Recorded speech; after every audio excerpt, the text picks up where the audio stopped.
98.5 Drive here with Mel and Giselle.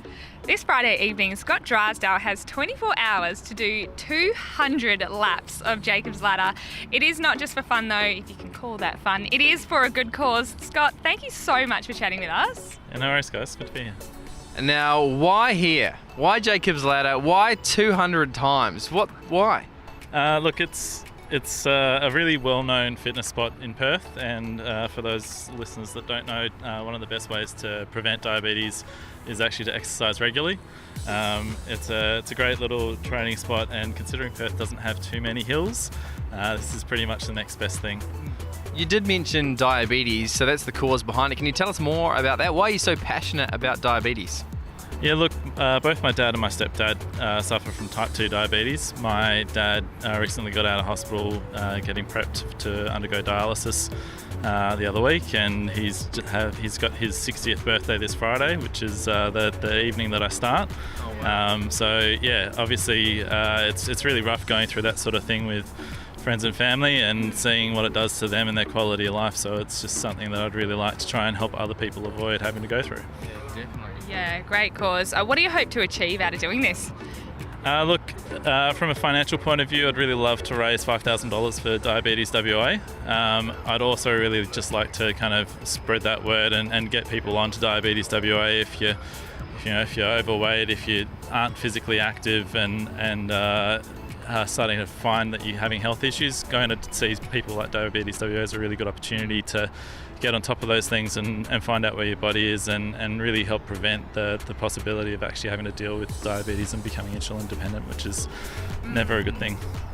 Yeah. So good. Now, I want to talk about training because I'm going to give this a go at some point today. What kind of training have you been going through?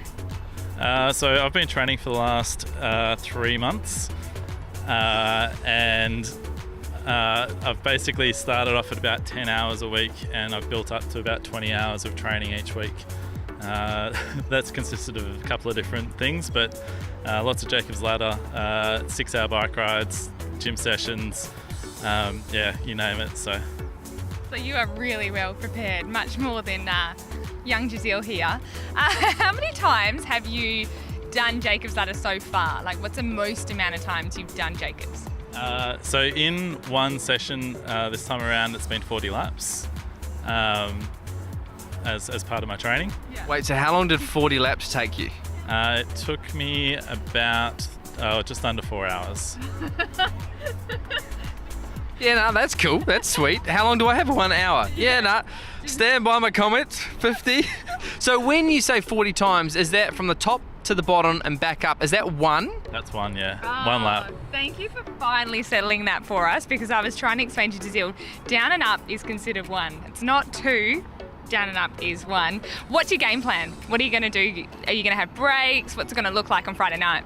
Yeah, look, so because it's a 24-hour challenge, it's all about preparing mentally and having that game plan ready to go from the start, so that you know exactly kind of what you need to do and how quickly you need to be doing things and when your breaks are and all that sort of preparation just makes it easier. You don't have to think about what's actually happening on the day. You just do what's planned.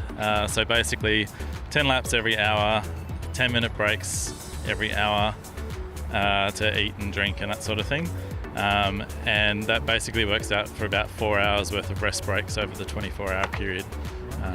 Yeah. Oh man, this is really just dawned on me now. It is. You need some words of advice. What words of advice can you give to Giselle? Don't start out too hard too quick. You know what? Just take it easy the first lap or two. Let your body warm up, and you'll find your rhythm. Alrighty, well, I better get cracking into it. Scott, all the best tomorrow. And if people want to find out more about you and what you're doing and the cause, where can they go? Look, I'm on Facebook and Instagram. My pages are called A Reasonable Adventure. I know that people say there's nothing reasonable about it, but that's what it's called anyway. You can also go to Everyday Hero and search Scott Drysdale or Scott Steps Up. Awesome stuff. Well, all the best. Do you need a cheer squad for Friday night? Look, anyone that wants to come down Friday night or all through Saturday are welcome to. There'll be a little gazebo set up at the top, and I've got a support crew there that'll be able to talk to people, and we've actually got a few Perth celebrities coming down. We've got Ryan Crowley for Xperia Docker, obviously, and we've got a whole bunch of Instagram celebrities, and we've got an international author, and we've got we've got a whole bunch of people coming down that are going to support us and get on board with it. So feel free to come down and support me on the day. Sounds like a party. Thank you so much for your time, Scott.